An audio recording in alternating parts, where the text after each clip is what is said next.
Easily वजन कसं कमी करावं याचे चीटकोड सांगतेय. व्हिडिओ शेवटपर्यंत नक्की बघा. नमस्कार, मी डॉक्टर प्रसिद्धी आणि लास्ट व्हिडिओमध्ये वजन वाढण्याचे रिझन्स आपण पाहिले. या व्हिडिओमध्ये आपल्याला पाहायचंय असेच एक चीटकोड की ज्याने तुमचं वजन एका महिन्यात बऱ्यापैकी कमी होईल. तर मग चला सुरू करूया. नंबर 1, वजन कमी करण्यासाठी कुठले पेय प्यावे. जर तुम्हाला व्यायाम करायचा कंटाळा येत असेल किंवा तुम्हाला वेळ नसेल तर ही पेय पिल्यानंतर सुद्धा तुम्ही महिन्याला 2 ते 3 किलो वजन आरामात कमी करू शकता. त्यामध्ये नंबर 1, बाजारामध्ये ना कुठल्याही आयुर्वेदिक स्टोअरवर तुम्हाला त्रिफळा पावडर मिळेल. तर ते तुम्ही जे रिअल आहे, रॉ आहे ते घरी आणायचे.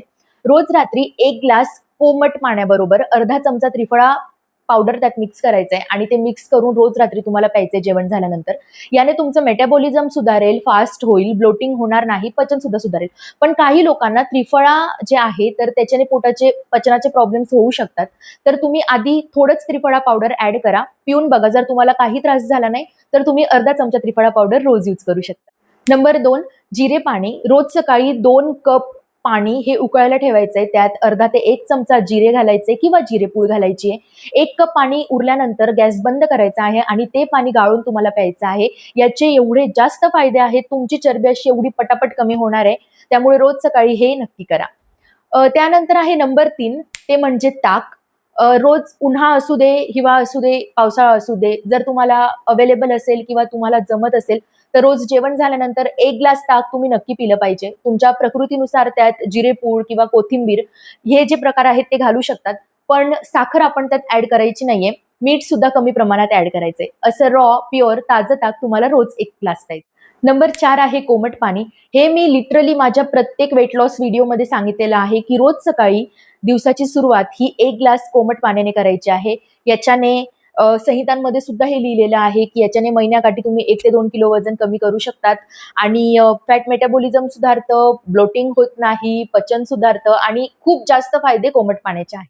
नंबर 5 आहे मध. रोज 1 चमचा मध जे रॉ आहे, जे कुठलंही ऍडेड प्रिझर्वेटिव्ह ज्याच्यामध्ये नाहीयेत, साखर, गूळ ऍड नाहीये, तर जे रॉ मध आहे ते तुम्ही ट्राय करा घेण्याचा. आणि ते मध तुम्हाला रोज 1 चमचा घ्यायचंय. त्याला कुठल्याही पाण्यात मिक्स करायचं नाहीये, कशातच मिक्स करायचं नाहीये. रॉ 1 चमचा मध घ्यायचंय, कारण की मधू यामध्ये कफनाशक गुण असतात आणि त्याने आपला कफ कमी होतो. परिणामतः आपलं जे फॅट आहे ते सुद्धा कमी होतं. नंबर 2, खाण्यापिण्याच्या सवयी. ह्या खूप छोटे छोटे सवयी आहेत, पण याने तुमच्या फॅट मेटाबॉलिझम मध्ये बारीक होण्यामध्ये कमालीचा फरक पडणार आहे. तर त्यात नंबर 1, जेव्हा तुम्ही जेवायला बसतात तर तुमच्या जेवणाचा ताट हा परिपूर्ण पाहिजे. त्यामध्ये सॅलड पाहिजे, त्यामध्ये प्रोटीन म्हणून डाळ पाहिजे, त्यामध्ये कार्ब्स पाहिजे, चपाती पाहिजे, भाजी पाहिजे न्यूट्रिएंटसाठी. त्यामध्ये थोडंसं लोणचं सुद्धा पाहिजे. प्रॉपर इंडियन थाली पाहिजे, ज्याच्याने तुम्हाला सर्व न्यूट्रिएंट्स भेटतात आणि तुमचं ओव्हर इटिंग सुद्धा होत नाही. म्हणजे तुम्ही जर फक्त पोळी भाजी खात असाल तर तुम्ही 2 पोळ्या खाणार, थोडी भाजी खाणार, पण त्यामध्ये तुमचे कार्ब्स जास्त जातील आणि बाकीच्या ज्या गोष्टी आहेत, जे प्रोबायोटिक जे लोणच्यात असतात किंवा डाळीमध्ये जे प्रोटीन आहे ते तुम्हाला भेटणार नाही. जे सॅलड आहे, फायबर आहे ते सुद्धा तुम्हाला भेटणार नाही. सो जेव्हा तुम्ही जेवायला बसतात तर तेव्हा तुमचा ताट हा असा परिपूर्ण असला पाहिजे. तुम्ही थोडं थोडं बनवा, पण या सगळ्या गोष्टी तुमच्या जेवणात इन्क्लूड केल्या पाहिजे. नंबर 2, जेव्हा तुम्ही जेवताना बसतात तर त्यापूर्वी 1 ग्लास पाणी पिलं गेलं पाहिजे. जेवण झाल्यानंतर भरपूर पाणी पिऊ नका, जेवणाच्या मध्ये भरपूर पाणी पिऊ नका. जेवणाच्या आधी 1 ग्लास पाणी प्या आणि जेवणामध्ये थोडं थोडं पाणी प्या. जेवण झाल्यानंतर फक्त 1 घोट किंवा 2 घोट पाणी प्या. याने बघा लगेच तुम्हाला फरक जाणवेल. त्यानंतर नंबर 3, जेव्हा तुम्ही जेवणाला बसतात आणि तुमच्या ताटामध्ये सॅलड असतं तर सर्वप्रथम तुम्ही सॅलड संपवलं पाहिजे. आधी 1 ग्लास पाणी प्या, त्यानंतर सर्व सॅलड संपवा जेवढंही तुमच्या ताटात आहे आणि त्यानंतर तुम्ही तुमच्या जेवणाला सुरुवात करा. याने काय होतं की पाणी पिल्यामुळे आणि सॅलड खाल्ल्यामुळे आपलं पोट बऱ्यापैकी फुल झालेलं असतं आणि त्यामुळे ओव्हर इटिंग टळते आणि आपण जेवढं मग आपल्याला सफिशियंट आहे, लागणार आहे तेवढंच जेवण करतो. नंबर 4, आपल्या पोटाचे 4 भाग इमॅजिन करायचे आहेत. अर्धा भाग हा पूर्ण जेवणासाठी आहे. अर्ध्या भागातला हा जो वरचा चतकोर भाग असतो पाऊण, तर हा फक्त पाण्यासाठी आणि हा जो भाग आहे चतकोर उरलेला तर तो रिकामा ठेवायचा आहे. हे 4 भाग इमॅजिन करायचे. जेवण करत असताना आपलं पोट निम्मे भरेल एवढंच जेवण करायचंय आणि त्याच्या पाऊण भाग म्हणजे अर्ध्याच्या अर्धा भाग पाणी आपण प्यायचं आहे आणि जो अर्धा भाग उरतो तो रिकामा ठेवायचा आहे. याने ओव्हर इटिंग टळतं, प्रॉपर जेवण जेवलं जातं, प्रॉपर पाण्याचं प्रमाण देखील शरीरामध्ये राहतं आणि परिणामतः तुम्ही बारीक होत जातात. नंबर 5, खरी आणि खोटी भूक ओळखणे. बऱ्याचदा असं होतं की तुम्ही छान जेवण करतात आणि तरी सुद्धा 2 तासानंतर तुम्हाला असं वाटतं की तुम्हाला फार भूक लागली आणि मग तेव्हा तुम्ही जाऊन अजून काहीतरी खातात. पण त्यावेळेस तुम्ही 1 ग्लास पाणी पिऊन बघा. जर पाणी पिल्यानंतर सुद्धा तुम्हाला खूप भूक लागते असं वाटतंय, तर तुम्ही काहीतरी खा. पण त्याआधी तुम्ही 1 ग्लास पाणी प्या. कारण ती भूक खोटी भूक असू शकते. तेव्हा आपल्याला तहान लागलेली असू शकते आणि आपल्याला काही वेळेस ते रिअलाईज होत नाही. तर यानंतर तुम्हाला जेवण झाल्यानंतर कधीही भूक लागली तर आधी पाणी प्यायला जा, काहीही खायला नको. नंबर 3, व्यायामाची चीट कोड. तुम्हाला व्यायाम करायचा नाहीये ना, व्यायामासाठी तुम्हाला स्पेशली अर्धा 1 तास द्यायचा नाहीये ना, मग तुम्ही हे चीट कोड वापरू शकतात. झोपेतनं उठल्या उठल्या एक छानसा बॉडीला स्ट्रेच द्या. 5 मिनिटं तुम्ही स्ट्रेचिंग करा. बेडवर झोपल्या झोपल्या स्ट्रेचिंग करा. त्यानंतर वॉकिंग करत करत वॉशरूम पर्यंत जा. वॉकिंग करत करत घरामध्ये फिरा. तिथं तुमचं बऱ्यापैकी वॉकिंग होतंय, मुवमेंट होते. जेव्हा तुम्ही स्वयंपाक बनवत असाल किंवा काही काम करत असाल तेव्हा बॉडीला मूव्ह करत ठेवा. तुम्ही डान्स करू शकतात गाणे लावून, स्वयंपाक करता करता, एन्जॉय करता करता, आणि त्यामुळे तुमच्या बॉडीची मुवमेंट सुद्धा होते. इव्हिनिंगला तुम्ही थोडंसं वॉकला जाऊ शकतात. 15 मिनिटं जरी वॉक केलं तरी सुद्धा तुमचं काम खूप छान होणार आहे. जर तुम्ही 9 to 5 जॉब करत असाल तर दिवसभर डेस्कवर बसून राहण्यापेक्षा तुम्ही जर तुम्हाला खाली जायचं असेल तर तुम्ही स्टेअर्सचा वापर करू शकता. जर तुम्हाला तिथल्या तिथं काही कॉफी घ्यायला, चहा घ्यायला जायचं असेल तर तुम्ही तिथल्या तिथं 2 फेऱ्या एक्स्ट्रा मारू शकतात. पाणी घ्यायला जायचं असेल तर तिथं चालू शकतात. तर अशा प्रकारे व्यायामाला तुम्ही चीट करू शकतात. व्यायामाचे हे चीट कोड्स वापरू शकतात. नंबर 4, जेवणाच्या वेळा.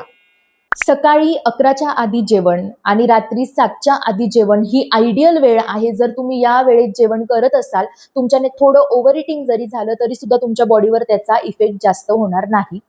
संध्याकाळी 7च्या आत जेवण करा, जेणेकरून 10 वाजेपर्यंत झोपताना तुमचं अन्न व्यवस्थित पचेल. आणि सकाळी सुद्धा ट्राय करा की तुम्ही 11च्या आधी जेवण करताय, 12च्या आधी तर जेवण करूनच घ्या, 12 नंतर जेवण करू नका. रात्री सुद्धा 8च्या आधी कंपल्सरी जेवण झालंच पाहिजे, 8 नंतर जेवण करू नका. कारण त्यामुळे तुमचं फॅट मेकॅनिझम जे आहे, फॅट बर्निंग मेकॅनिझम, ते डिस्टर्ब होतं आणि परिणामतः अन्न व्यवस्थित पचत नाही, फॅट अक्युम्युलेशनचं प्रमाण वाढतं. सो जेवणाच्या या वेळा तुम्ही नक्की पाळल्या पाहिजे. नंबर 5, निद्रा. सो आयुर्वेदाने 3 जगण्याचे उपस्तंभ सांगितलेले आहेत आणि त्यामध्ये निद्रेचा सुद्धा समावेश आहे. तर रोज रात्री लवकर झोपलंच गेलं पाहिजे. रात्री 10 ते सकाळी 6ची झोप ही आयडियल झोप आहे. त्याचप्रमाणे दुपारी दिवास्वाप म्हणजे दुपारी झोप घेणे हे निषिद्ध मानलं गेलेलं आहे. यामुळे कफदोष वाढतो. पण ऋतूनुसार तुम्ही ती सवय चेंज करू शकतात. आणि ग्रीष्म आता सध्या सुरू आहे, ग्रीष्म ऋतुचर्या कशी पाळावी हा व्हिडिओ मी ऑलरेडी आपल्या चॅनलवर पोस्ट केलेला आहे, तो जाऊन लगेच बघा. सो ग्रीष्म ऋतूमध्ये आपण दुपारी थोडाफार वेळ झोप घेऊ शकतो, परंतु रात्री आपण जागरण करायचं नाहीये. रात्री आपण व्यवस्थित 10-11 वाजेपर्यंत झोपूनच जायचं आहे. आणि अजून एक चीट कोड मी त्याच्यात तुम्हाला सांगते की जर तुमच्याकडनं रात्री खूप जागरण झालंच असेल, समजा तुम्ही रोज रात्री 11 वाजता झोपत असाल आणि एखाद्या दिवशी तुम्ही 2 किंवा 1 वाजता, 3 वाजता, 12 वाजता झोपले, तर मग साहजिक आहे की दुसऱ्या दिवशी दुपारी तुम्हाला खूप झोप लागणार. आणि दुसऱ्या दिवशी मग तुम्ही अतिप्रमाणात झोप घेण्यापेक्षा रात्री तुमची जितक्या तासाची झोप झालेली नाहीये त्याचे निम्मे तास आपण दुपारी झोपलं पाहिजे. फॉर एक्झाम्पल, जर तुम्ही रात्री 11ला झोपत असाल आणि कालच्या रात्री तुम्ही 1 वाजता झोपलेत, तर आजच्या दुपारी तुम्ही त्या 2 तासाच्या निम्मे म्हणजे 1 तास झोप घेतली पाहिजे. सो बेल लावून झोपायचं, ज्याच्याने आपल्या बॉडीतले दोषही वाढणार नाहीत आणि आपलं फॅट बर्निंग मेकॅनिझम सुद्धा योग्य राहणार आहे. Number 6, hormonal health, hormonal balance.